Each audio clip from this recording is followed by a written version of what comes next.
Welcome to today's edition of American Vision. I am Harpreet Singh Toor. मेरे वालों आप सब नु प्यार भरी सत श्री अकाल, नमस्कार, आदाब and shalom. Last week when we were talking about the show, I did say that we are going to talk about domestic violence, even though I touched a little bit on domestic violence, the reasons and how to look at it. But then again, I'm not the expert, so I had to get an expert to do that, and that's what we are going to talk today. And I do have an expert who is dealing with this domestic violence and how to, first how to feel or see that, okay, this is a domestic violence issue, and then based on that, how to act or react and then proceed and how to handle it. We're going to talk about all those those issues, and whatever we can information wise disseminate today, we will try to do it. And yes, the office where she is from, which is from New York City Mayor's office, that is, they are available 24 hours a day, 7 days a week. I'm assuming it, but we will talk about it. So first let me introduce Susan Jacob. Susan, thanks for coming in. Thank you so much for having me. Okay. This is wonderful. So you heard me what we are going to talk about here today. Okay. So first let's talk about what is domestic violence. Sure. So domestic violence, it has so many different definitions, but the broader term of domestic violence is basically a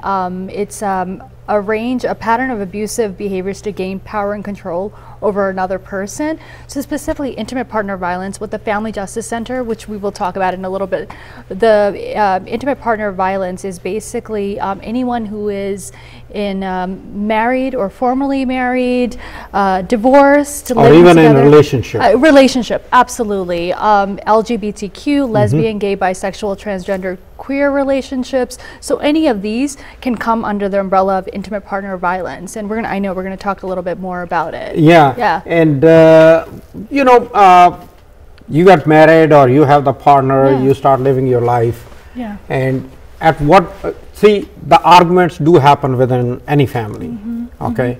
How you differentiate that this is not an argument, this is a this is either creeping towards domestic violence, or it has already crossed the line of domestic violence? How a layman can make a judgment on that? Absolutely. It's, that's always such a great question, because I think many victims, they come forward and they don't know themselves what it is, especially with our South Asian culture. It's very different and unique, with regard to, what that's why I'm glad that I have a South Asian. Absolutely. What is the role of us, of the family, right? And I think, abusive relationships can be, physical, emotional, psychological, sexual. All these things are in abusive relationships. So controlling behaviors, right? So alienating, isolation from their family members, controlling behaviors. They won't let them go to school.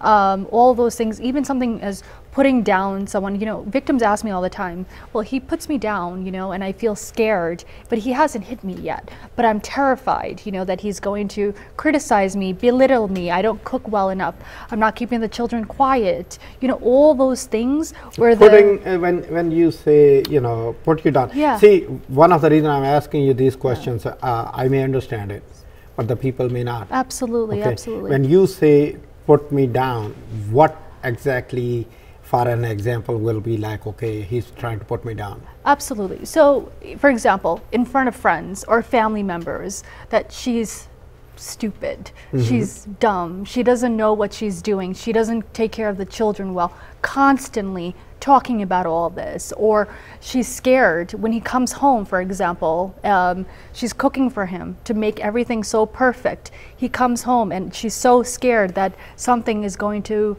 trigger him or get him mad, and she's terrified, and that's when the fighting begins, right? And it can also be physical, what we talked about, choking, stalking behaviors when someone is separated. All these things are considered abusive relationships. So it's controlling behaviors, which is the difference between, constitutes an abusive relationship. Okay, but still, like I was saying, there is, you have an argument. Yes. And within the argument, at what point a person should say that okay, this is enough, or just walk away to cool down or something like that, you know, because again, South Asian or Asian tendency is, and within even within wider perspective of Caucasian communities, they try to keep the family together if they can. Okay, and in the interest of the family, you just don't want to precipitate the situation. So at what point the person should feel like, you know, either in most cases it is women, it's very rare when it is a man, but well, it does happen. It does happen to men, yes. Okay, so if I say no, we are men, you know, it doesn't happen to us. No, it does happen, even though it doesn't happen to that scale. Okay, at what point the person should feel like, you know, even if for example, if I'm being put down, at what point I should be like, okay, you know what, let me right now walk away from the discussion, come back? How a person can make that judgment? This is so this is a little bit different, right? Like everyone argues in a relationship. Oh, we know this. Everyone argues. Yeah, brothers argue, friends argue, you know. No relationship is perfect by any means, right? And a long time ago, before we really understood domestic violence, you know, police officers used to say, just walk around the room, walk around the block and, you know, get better, you know, just cool it off. But we know that that doesn't work with domestic violence cases. It can actually escalate. So domestic violence, in terms of arguments, what we do is safety planning and risk assessment with the victim to make sure that she is safe in these situations. So it's more than just an argument, right? It's constant physical, emotional, psychological, sexual abuse. So an argument is everyone fights, right? But this domestic violence is very different because it's controlling behaviors, right? They don't let you go to the store alone. You know, they're constantly calling you on the phone all the time. They're making you physically scared where you're anxious all the time. So those things, and you know, in South Asian cultures in particular, it's very unique. I mean, we talked about this, you and I, but you know, we have the concept of not individualism, right? But we have what it is collectivism, which is such a great thing because it keeps the, you know, our culture is so strong because it's so powerful because we think about our families first.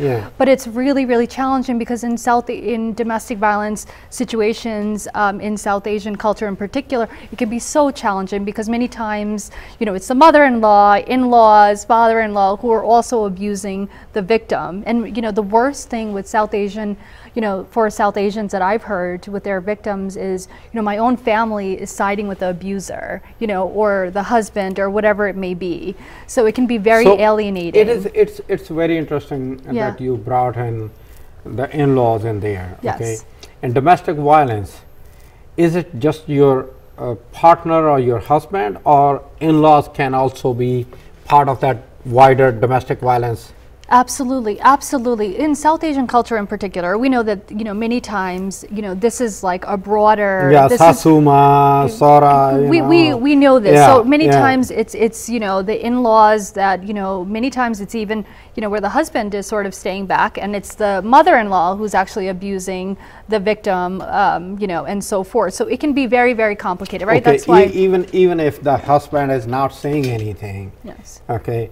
Just by staying quiet and in-laws are doing or pushing you, that can be a kind of like a domestic violence? Absolutely, absolutely. Any time a victim feels scared, threatened, you know, it's such a that's why the definition is so, it's broader than that, right? It's broader and fluid definition because right. There's no, it's not black and white, you know, as you just mentioned. So that's a great point that you brought up with regard to mother-in-laws, in-laws, you know, extended family who are actually abusing the victim. So this can be really, really challenging. So, I mean, I'm going to talk a little bit about the Family Justice Center later, but that's what makes, you know, it great that the Family Justice Centers are available 9 to 5 in all boroughs, in all 5 boroughs, which is fantastic. So victims can just walk into the center and receive help.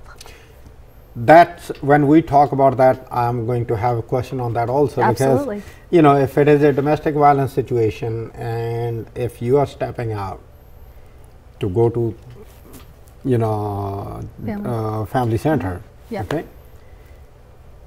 If they suspect it, you are going to get even more penalized for that. As the victim, you mean? As a victim. Oh, yes. So, absolutely. Right? So that is such a great point. So, I know that what we do, which we prioritize, is safety planning and risk assessment.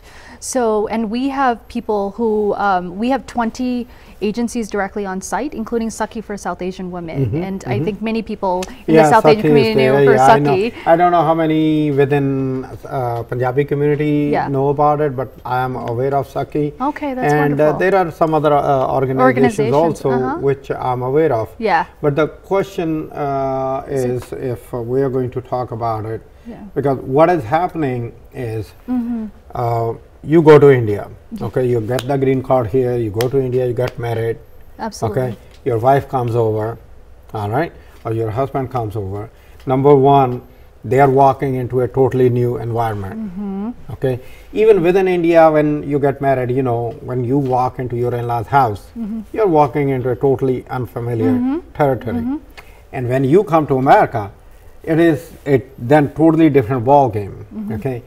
Now, a person coming from India here, and all of a sudden within, you know, as soon as you land, you get into the house, you start getting lectures, and that could be, some of them could be how to make you understand, okay, how to behave, what to do and what not to do outside publicly, okay, because you may not know. And the other will be, like you mentioned, not letting you make the friends, not letting you go out on your own, go to school, all those things, yes. All right. And when you are controlled in that way, that okay, you have to get some grocery, all right, take your mother-in-law with you when you go there, you know. And if you're talking to somebody, oh, what are you talking? Could that be a trendsetter or a, if I may say, sort of like signal that it is going to lead to a domestic violence? So there's signs. There are signs of domestic violence, right? And you're absolutely right. So it is like, you know, they are trying to control the environment. You're absolutely right. So there are signs, right? It doesn't. In pretty much domestic violence cases, it gets worse. You know, and that is the thing. It starts off very small and controlling behaviors such as that, right? Like take your mother-in-law. That's a common thing that we hear with many of our South Asian victims, actually. You know, the mother-in-law has to go with her everywhere. She can't leave the house without her mother-in-law accompanying her or someone accompanying her. So that becomes a sign of controlling behaviors, right? It's used to control her behavior. So that could be considered, you know, and it's prolonged, right? And it escalates and it gets worse and worse. So that's considered domestic violence, right? When she's feeling threatened. That's interesting, because when you are new here, you know, that also triggers in, because the green cards are, you know, like you get 2 year now instead of having a permanent 10-year green card. You get 2-year temporary green card. That another issue. But let's take a break. After the break, we will be right back, and then we will go into that territory where, you know, how those new arrivals, in case there is a situation, how to handle it, and what they can and how to handle it, and what they can do to get out of this after the break. Welcome back to American Vision. So we're going to continue where we left. Okay, we know that in domestic violence, it affects not only you, even though the person the perpetrator may not realize it, it affects that person also. Absolutely. But it affects the kids more than anybody else, right? Absolutely. Okay, so that is something, you know, which I want to talk about, because if we really want to eliminate or reduce the chances of repetition of these behaviors within the community, you have to then start with the kids. Yeah, you need to work on yourself, but you have to make sure that the kids don't get, you know, into where they watch this thing day after day, and you know, or they are afraid to come home, that there may be something happening at home, right? Okay.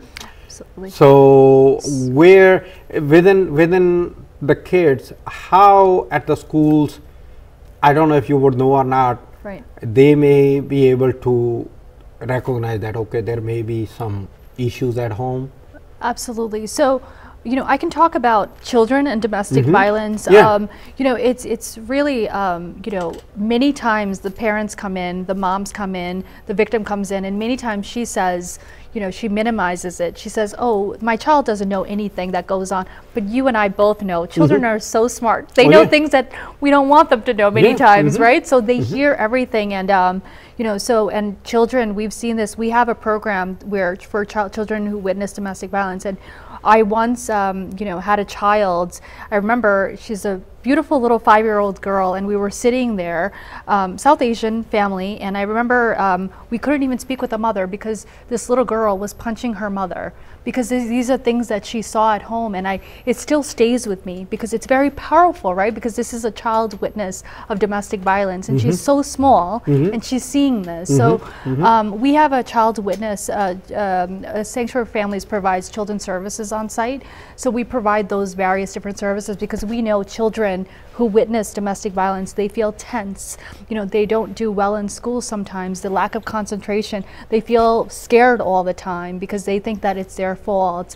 You know, speaking about a child, I mean, I'm just going to tell you a quick case that we had of a South Asian family, South Asian woman, and with her little child, and when he was 6 months old, the father had badly broken her jaw at that time. And do you know why do you know why he did that? Because he said that she could not keep the child quiet. The child was crying, screaming, you know, like a child would do, 6-month-old baby, right? And he said that he was so mad at her because she could not keep the child quiet. And she stayed with him because of, you know, societal factors, because of stigma, divorce, and, you know, being South Asian, she thought that she wanted to keep her family together. Before you go further into it, there is another question which it just popped up in my mind. Why do the men in South Asian societies expect that it is women's responsibility to take care of the kids? You know, I think it's I'm sorry. I think it's slowly changing. I mean, through education, through people like you who are doing these kinds of public awareness and so forth. I think you know, I think there needs to be a lot of outreach and education, you know, around I don't know, because I know that even though, you know, I grew up in the joint family. Yeah, I got beaten up by my dad whenever I did something stupid or crazy, you know, typical Indian style. You know, you will go out, you will jump from the tree, and your dad will come to know about it, and or your mom, and she will tell your dad. And dad, he's concerned about you breaking your arm, but at the same time you will get slapped a couple of times. That you stupid, you idiot, you know. Well, it can be really, really just trying trouble. to keep you straight. But at the same time, you know, there was also the time where they will play. My dad will play with me, you know, and stuff like that. So where and how there is, because I see here a lot of time, you know, that the men try to dictate that, okay, it is your responsibility. Could that also be construed as a way of controlling the women? It all, absolutely. I mean, many times we see this with the child. I spoke long, but, but I'm trying to make my point here, and not just for you, but also for the audience to understand. Absolutely. For controlling their children is also a way of controlling behaviors, right? Because and abusive like you just mentioned, you know, broke the jaw just because she could not make the baby stop crying. Absolutely. I mean, this is all, he would break that jaw, but he will not say that, okay, let me see if I can make the baby stop crying. Well, this is a difference. We go back to this. This is an abusive relationship, right? I mean, so this is pretty clear. And but I do want to say that this is a true success story, because she came to the Family Justice Center and she was able to get all these services. Years later, when the boy was about 5 years old, he beat her up again, and you know, her face was completely, she needed stitches and so forth. She finally came in with this great boy who stopped talking because he witnessed all this. He completely stopped talking. I mean, we go back, we were talking about how the effect of children who witness domestic violence, and we were able to provide her all these services in Hindi. Because we have staff who speak 29 languages and over 200. I hope Punjabi is one of them. I think Punjabi is one of them. Don't worry. Or we have interpretation services. You better make one of them. We will. Just for you, we will promise to get someone in there. But we have over 240 languages via language line as well. So no one should be afraid to come forward to any of the centers, because language is not an issue at the Family Justice Center. But the mother and the son are doing remarkably well. Remarkably well. The mother went back to school and they're living, the boy is talking again. He's so smart, so intelligent. They're happy and healthy. And I also want to say the Family Justice Center, we support them whether they decide to stay or leave the relationship. We'll support them regardless of anything. We want to give them options and resources. It is, so in other words, it is their decision whether they want to stay as a family together, get over that hell of that distrust or you know, pressurization, and then live a life as a happily married ever after couple, right? Well, I mean, it's a little bit more. I mean, of course, when domestic violence is very challenging, right? But this client, for example, she came in years ago, right? She chose to stay. We supported her. We safety planned, provided her option. She decided not to leave. But years later, 5 years later, she knew that we were not judgmental. You know, we were going to support her whatever she decided to. She came back, and at that time, she was ready. But we support her whether she chooses whatever her choices to do. Now the question comes in, like I was talking before we went for the break, that you get conditional green card when you come in from India, okay? Or whether your spouse, whether it's a boy or the girl, right? Okay. Now the very first thing on the mind of those people who come in is, oh, if I did anything, what would happen to my green card? What would my parents think? Or what would the neighbors will say to my parents? So that's a social pressure. Of course, that's what we hear, especially from the South Asian culture. We've been programmed since we were little kids. That, you know, it's honor and reputation. That's everything. We know this. But you know, one of the things at the Family Justice Center, we do have immigration attorneys who can provide advice to the victims who are in these situations. So you know, I mean, we do have experts in the field who, when they come in, they can talk to them a little bit more about that. But it is always challenging because, you know, we hear from many of the victims, if I get divorced or if I leave, my siblings can't get married back in their home country, or this is going to ruin my family. We know this. We talk about this all the time. I mean, you know, I literally know somebody where, you know, this guy, he was beating his wife, and I told the girl's dad that it's time to cut it. Okay, he was like, what would happen to my son, my other daughter who has to get married? And guess what? The daughter, after she got married, she's also in a separation right now. And the boy, I don't know. But again, the issue comes in, you know, that not just the peer pressure, if I may say so, but the pressure from the parents. Of course. How you make the parent understand that if it is happening to you or to me, how I can go to my parent or my brother and tell that, okay, this is what I want to tell you. Don't, like you said, you know, you don't make any judgment. That how a person can talk to within his or her family to make them understand what is happening. It is one of the biggest challenges. I mean, we go back to talking about challenges when working with it, but we're not just working with the victim, right? We're also speaking with, many times because, you know, as I mentioned earlier, we have multiple different languages. We have South Asians, you know, we have people who understand the community and so forth. So sometimes what we've actually done is, you know, we've actually spoken with the permission of the victim.